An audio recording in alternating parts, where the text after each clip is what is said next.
Hello and welcome back to my FPL channel. I'm FPL Unit and today you're here for Game Week 26 Differentials, and I'm recording this after a long hard day of work, so you'll have to bear with me. Hopefully I don't make any mistakes. I've actually had to redo this video 3 times because I keep on doing some really bad errors in it in terms of my slides and stuff, but hopefully I'll fix it the 4th time around. Lucky, touch wood, fingers crossed. Here we go. You are here because lots of teams are getting real stale, they're getting real boring. And hopefully, I can provide you with some unique options that you might be able to replace the likes of Ahmad with, the likes of Havertz, the likes of other players that have gotten injured or just fallen out of form. Hopefully, I can provide a little bit of insight about what players potentially are going to help you boost your rank. And that's what you're here for. Without further ado, let's jump into it.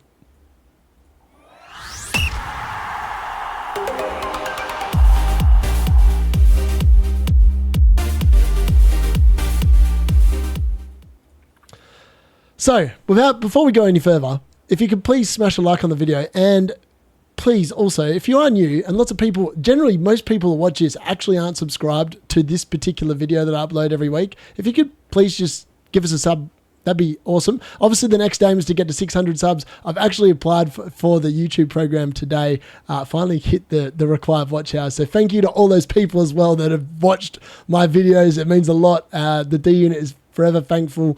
Much love to all those people at home that are watching this now. So, differential notes. With that being said, you do have to be aware of blank game week 29. Now, I'm not going to be recommending any Liverpool, Crystal Palace, Newcastle or Aston Villa assets based on this because it's 4 weeks away and most people, like me, probably only have 4 free transfers between now and game week 29. And I have Alisson Becker, I have Fabianski who's not playing in goal, which is exceptionally unhelpful because that would have covered that move. I've got Lewis Hall and Trent Alexander-Arnold, so one of them has to move, and realistically, it's going to be Trent because I just don't really rate him.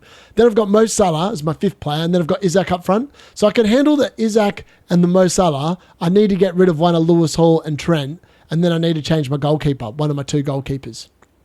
So yeah, that's how my team's looking. And look, I'm also concerned that my 2 real differentials in my team at the moment, I'm Milinkovic, who hasn't got a very good run of fixtures coming up.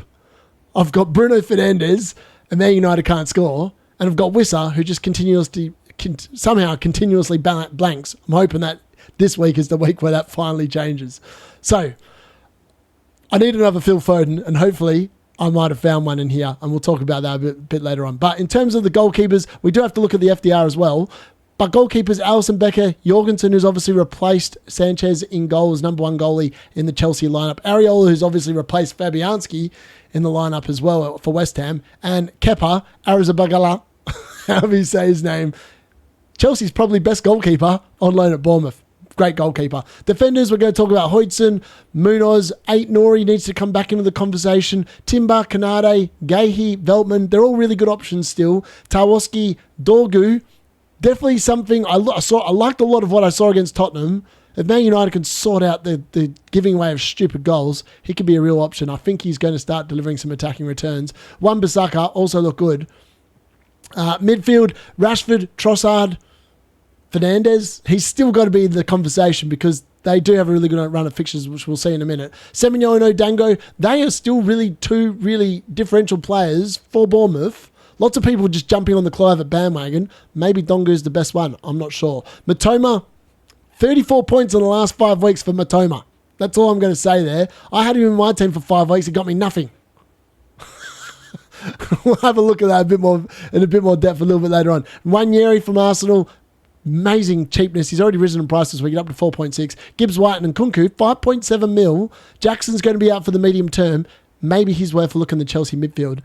Forwards, Raul Mamouche announces himself a hat-trick and he makes his way onto this part of the video. He won't be getting a shout-out and we'll see why in a second. Mateta, Cunha, Ferguson, Delap, Beto and Welbeck. Lots of decent options there that are low-owned and quite cheap, a lot of them as well, that maybe some people just haven't really thought about.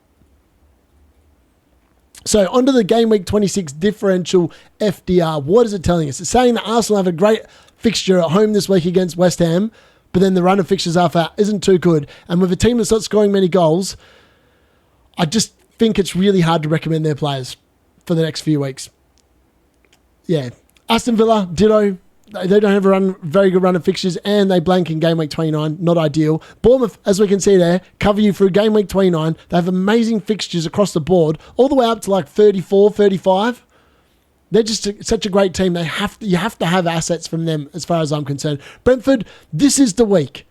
If they cannot perform against Leicester away, who concede goals, it's see you later, Wissa. It's probably see you later on Buemo as well. They need to get the job done the next 2 weeks. The next 4 really, prior to me wildcarding. I need more from these guys. They've been letting the team down. Brighton obviously have the Southampton away fixture. Now, Brighton actually conceded against Southampton the first time round, and I feel like it was a 1-1 draw. So Brighton have a mare of a performance in them. Correct me if I'm wrong. I'm pretty sure it was 1-1 the first time round. Chelsea, they have a tricky fixture this week, but then they have Southampton, Leicester. You're not selling any of their assets if you've currently got them, and potentially Nkunku's to play for those 2 weeks. Crystal Palace, they have a nice run of fixtures. They're in the middle of it. Unfortunately, they do blank in 29, but either side, they've got Ipswich and Southampton, 2 amazing fixtures. Everton have a very nice run of 4 fixtures there as well. Need to be aware of that. Ditto Fulham. Ipswich, as I said, this is the moment where Ipswich and Leicester are going to get points in their relegation battle. If they can't get it the next few weeks against the likes of Tottenham, Man United, West Ham and Brentford across the 2 teams, they've got no hope of staying up, and they'll be saying hello to each other in the Championship next year. Liverpool, difficult fixture, but then it's nice. Either side of 29. Man City, this is why Mamouche is not making it any further in the video, and neither is Phil Foden and anyone else. Their next run of 3 or 4 fixtures is actually not very good, so it's very hard to recommend them. Man United, 3 of the next 4 are amazing. With Ipswich at home and then Leicester away. Everton away is not too bad either, but can they score goals? I'm not sure. Newcastle, the next 2 are difficult. Nottingham Forest, the next 3 are difficult. But other than that, it's amazing fixtures for them long term. Spurs, you just can't go there. West Ham, after this week, are a real team that we're going to be talking about. There will be a lot of assets that make their video next week. And Wolves, they're about, after the Bournemouth game, I think it's all going on Operation Wolves once again. So a new part of the segment, the new part of this video, I'm going to cover it every week, is the assistant managers with table bonus. Now, at the moment, there's 6 managers with table bonus. Now, this is reliant on Aston Villa not beating Liverpool and Emery getting 18 points or 17 points minimum in that game. So, realistically, I actually think Emery's a real good shout. I think that the Liverpool game is going to suit them more than the Ipswich game. Ipswich caused them problems the first time round. And I just feel like the way I saw Liverpool defend in that second half against Wolves, and it's another game for them. It's more minutes into the legs. Mo Salah can't continue performing at this level all season long. Surely not. There's got to be a drop-off. And if there is, I think Villa are the kind of team that can take advantage. And they've got such an attacking wealth of options. I just think they're really going to cause Liverpool options. So if they don't get a win, though, Glasner has table bonus against Fulham, and that is probably the best manager bet this week. Crystal Palace have an amazing record away from home. It's a bit like Aston Villa's record at home, who haven't lost since Arsenal in the first home game in the league season. So that's something I really like the look of, particularly if Aston Villa don't beat Liverpool. If they do, Oliver Glasner's out. He's no longer an option. Then we're left with the other 5. Now, Potter versus Arsenal is interesting. If this game was at home, I would actually think he's a really good shout. But because it's away and Arsenal defends so well, Ferguson's still finding his way back in the team. Bowen's obviously just come back from injury. I think this game probably comes a bit too soon to be expecting Potter to get a win there or even a draw, but it's definitely somewhere you could go. London derbies obviously do for up weird results, so it's definitely something you could look at. Zurich against Brighton, as I said, I'm pretty confident the first time around they drew 1-1. And Brighton definitely have a mere performance in them. There's every chance that they win 3-0 against Chelsea, back it up, going away to Southampton and either draw or lose. Like Southampton have got 9 points all season, but I'm pretty confident one of them was against Brighton. Maybe they'll get more. Maybe this is actually a good shout.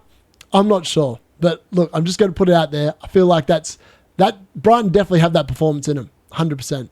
Pereira versus Bournemouth. I just can't see Bournemouth losing that game at home or dropping any points. They're in such good form and they have so many attacking assets. I just think they're going to score quite a few against Wolves. And then it's down to my boy, me, Ruud van Nistelrooy, against Brentford at home, which does look good. Brentford have started to perform better away from home. They do score a lot of goals.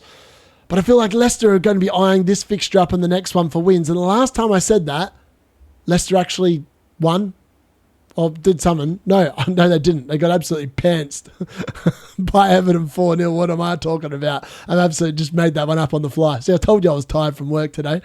So realistically, it is at home though. So potentially, Ruud van Nistelrooy needs points. He needs points. He needs a win here. It potentially is a shout. McKenna, ditto against Tottenham. Now, they've already beaten Tottenham once, and that was away. And I watched Man United Tottenham on the weekend, and if Man United could actually hit a barn door, and Liam Delap, who plays for Ipswich, definitely can hit a barn door, they would have conceded twice against Man United. So the Ipswich one is probably where I'm going if Oliver Glasner doesn't have the table bonus. And I'm definitely going to be attacking the table bonus. This chip is designed to have fun. Hell, if I end up with 0 points this week because I've taken a risk on one of these blokes and they lose to 0, then so be it. But it's been a fun chip, and for me, that's what FPL is about having a bit of fun and hopefully getting a lot of bit of rank in the same time. So, on to the actual differentials for the week. So, the goalkeepers. 2 very low goalkeepers here. The Bournemouth keeper, who ironically is a Chelsea goalkeeper, and a Chelsea goalkeeper. So, it's just comparing Chelsea goalkeepers, except one doesn't play for him. Now, the XG conceded or expected goals conceded per 90 for Kepa is 1.22. Now that's quite low because he's obviously missed the Chelsea games because there's and he obviously missed a couple. I think he might have missed a game or 2 at the start of the season. I would have to go back and have a check, but he's kept 5 clean sheets for the season, 4 bonus points. He's only owned by 2.8% of the comp, 4.6 million, and Bournemouth, as I said, showed earlier on the FDR, have an amazing run of fixtures. There's so much to love here. I just think he's such a great option. Wolves at home as well, screams clean sheet. Like Brighton away, Tottenham away. I think that potentially Kepa could definitely keep some clean sheets here. Now, if we look at Jorgensen is a really good move if you want to get rid of Fabianski. Look at his price, 4.2 million. I could keep Becker on my team, get rid of Fabianski, play Jorgensen. 29 they have Arsenal away, which is not ideal, but 3 of the next 4, the next 3 fixtures, Aston Villa away, Southampton home, Leicester at home. The number 1 goalkeeper now, because obviously Sanchez just kept on making stupid errors, costing things. Obviously, the expected goals conceded per 90 is 1.44. There's no data on clean sheets or bonus points because I think he's only started 2 or 3 games now in the league. But his effective ownership is 0.3%. There's a lot to love here, and he could be a real good differential, particularly not this week so much, but in 27 and 28, those 2 home fixtures, you would expect Chelsea to keep 2 clean sheets. Like, surely, those 2 teams are rubbish. Surely they've got to start keeping some clean sheets. So, on to the defenders this week. And look, I am weighing up whether to get rid of Trent Alexander-Arnold because of the fact that I don't rate him. It's Man City away. However, he has got that Southampton fixture in a couple of weeks, which is potentially the only reason why I would hold off moving him out this week. Now, there's a few different options you could go to. It's just a matter of which one you prefer the most. So I already have Kirkes in my team, but Hoytson at 4.7% ownership. I'm surprised he hasn't gone up more. Like, he's actually got better expected goal involvement numbers than Kirkes. He costs 0.5 million less. Same fixtures, 2 goals, 0 assists, 5 clean sheets. Expected goals conceded per 90. As I said, it's slightly more because he's played more games than Kepa. 1.45. I just think that Hoytson is probably my number 1 defender to buy still, considering I already own Kirkes. So for me, I just think he's great. I just think he's great value. Ait-Nouri's back in the frame. Now, he's owned by 4.8% of teams. That's dropped significantly since he had a peak, I think, almost close to 20%. The first time around, Wolves had an amazing run of fixtures. 0.14 expected goal involvement per 90. So most of that is actually, well, his is very split. I think it's 0.07 and 0.07 from memory. Expected goals conceded obviously is much higher per 90, 1.7. It's actually the worst on this list by a significant difference. But his attacking production, 3 goals, 5 assists is way above anyone else on this thing. And he also can back that up with 3 clean sheets. 4.7 million. He's not going to cost you too much either. So much to love there, especially with that amazing run coming up. Could you get lucky and get an attacking return over the next couple of weeks, the next 2 trickier fixtures before that really nice run? Potentially. Tarkowski, or Tarkowski, however you want to say his name. Sorry, mate. I'm really bad with names, as everyone knows by now. 2.7% ownership. Now, Everton's next 4 fixtures, if you're running into wildcard and in game week 30, amazing 4 fixtures leading up to that.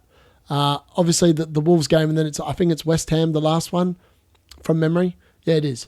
So Man United at home should be a green fixture. They don't score goals. So, like, this screams clean sheet already. He's got 9 clean sheets for the season, 1 goal, 1 assist. And those attacking returns have come in the last month. 0.12 expected goal involvement per 90, which is pretty decent.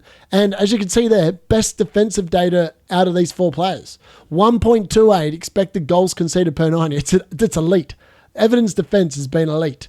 And it has been all season. They've kept a lot of clean sheets. It's been very much like Nottingham Forest and Liverpool and Arsenal's defence. It's really been up there with the amount of clean sheets they've kept. And he costs 4.8. I actually prefer him to Mikolenko. Mikolenko has almost 0 goal threat in every single game, whereas Tarkowski goes up for corners. He's definitely a threat from that position, and I think he's definitely worth a look.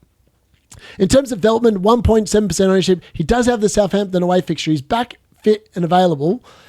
6 clean sheets for the season, 4.4 million. He's very cheap. 0.1 expected goal involvement per 90, which I really like. And his expected goals conceded per 90 is only 1.3. When he plays, he's actually been really good. He makes Brighton better. And I think potentially moving forward, that's going to be really crucial for them, particularly depending on where they finish up in the table. But I really think development is an option, and he's going to be playing 90 minutes when he's fit. On to the midfields this week. So, look, there are some very new players here. I obviously didn't cover Dango last week. It was Semenyo. I just think Dango is the better option at this moment in time. He's not playing the same amount of minutes. He's still playing less minutes than Semenyo, but he's owned by 3.1% of the comp. He's only 5.1 million, and the numbers speak for themselves. He's now got 7 goals, 4 assists. He scored again on the weekend. 0.44 expected goals per 90, 0.17 expected assists per 90. That's 0.61 expected goal involvement per game. Like, this dude is a beast. He's just racking up the numbers. He's such a great option. I really like what's on offer there, and I think he's number one. He's number one because of that price. Now, Wanyeri is unlucky not to be on here, but as I said, Arsenal's next 3 fixtures after this week are not that good, and then I'm expecting Saka to be back, and when Saka's back, it's hard to recommend an asset that's only going to be good for 1 week. And realistically, that's what he would have been, good for this week. And then from then on, I just don't think he's going to be that good, which is why, yes, he's cheap. Maybe you're taking a risk if you're an Arsenal fan. For me, I didn't see enough there to make me want to go there or recommend him.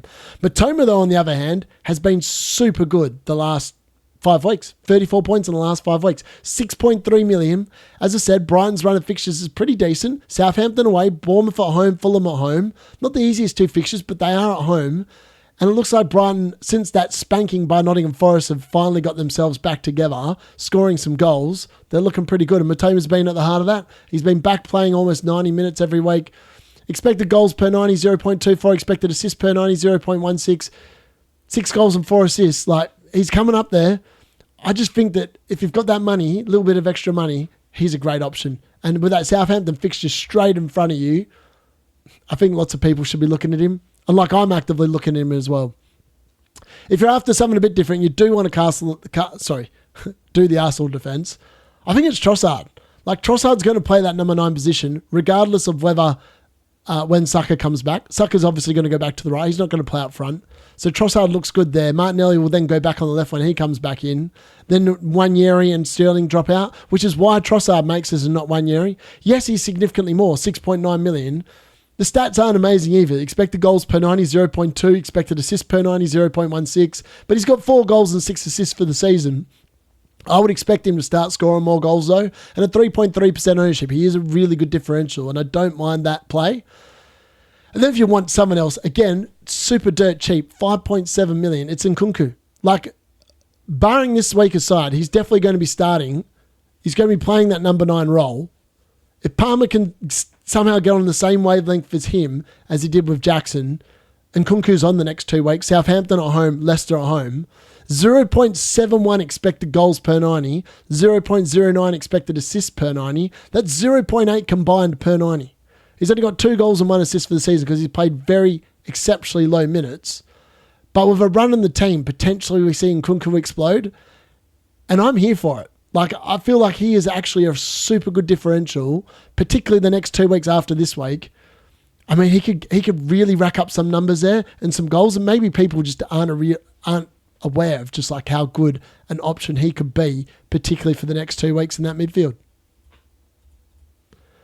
And lastly, on to the forwards this week. Now, we've got Beto survives the cut because he's just been amazing. I'm going to start down there because he's just been so good. 2.2% ownership. He's got 4 goals in the last 2 game weeks. 3 in that double, 1 on the weekend. 4.9 million still. He's surely going to go up to 5 mil. 5 goals, 0 assists. He's got 0.55 expected goals per 90 now. 0.01 assist. He actually added that 0.01 on the weekend. So good on him. He's making the most of it. And evident of scoring goals. And I could guarantee you that Beto will probably score against Man United. I'd be shocked if he didn't score against Man United. Man United are just poor.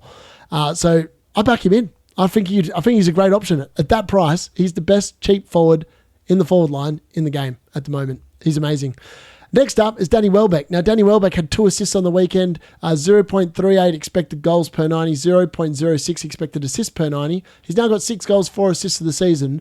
The only qualms I've got about Welbeck is he can get injured, and he is over 30.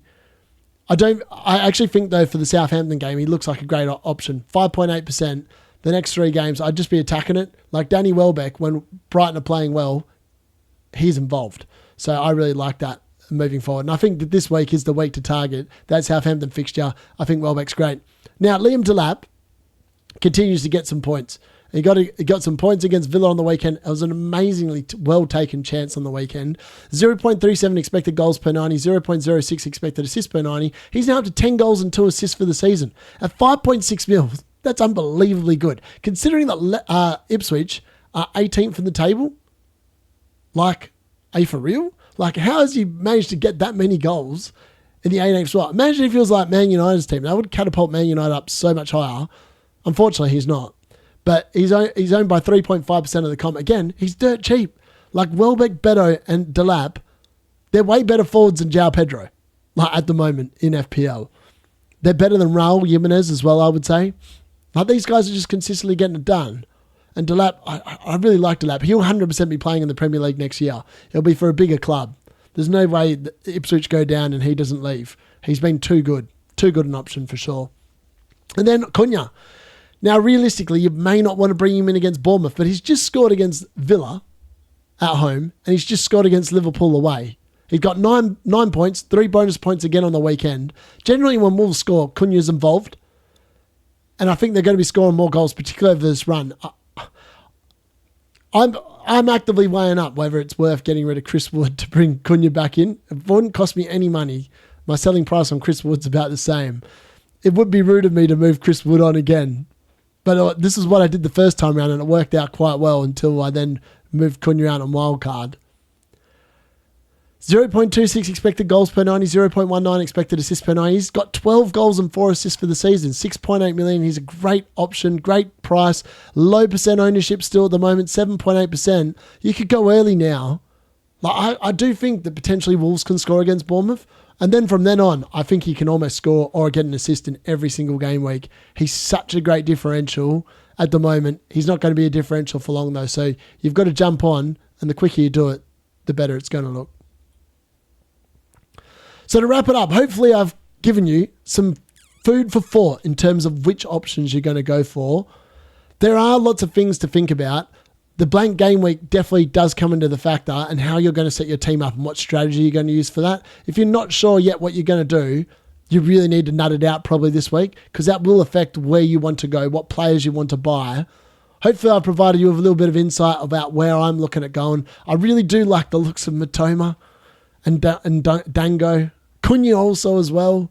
I wouldn't be going anywhere near Marmoush. As I said, that the fixtures, you've got to look at the fixtures and play the fixtures. Generally, more often than not, playing the fixtures pays off. That's how I've picked out Phil Foden, because the fixtures looked amazing. And I think potentially later in the season, that again will be a play.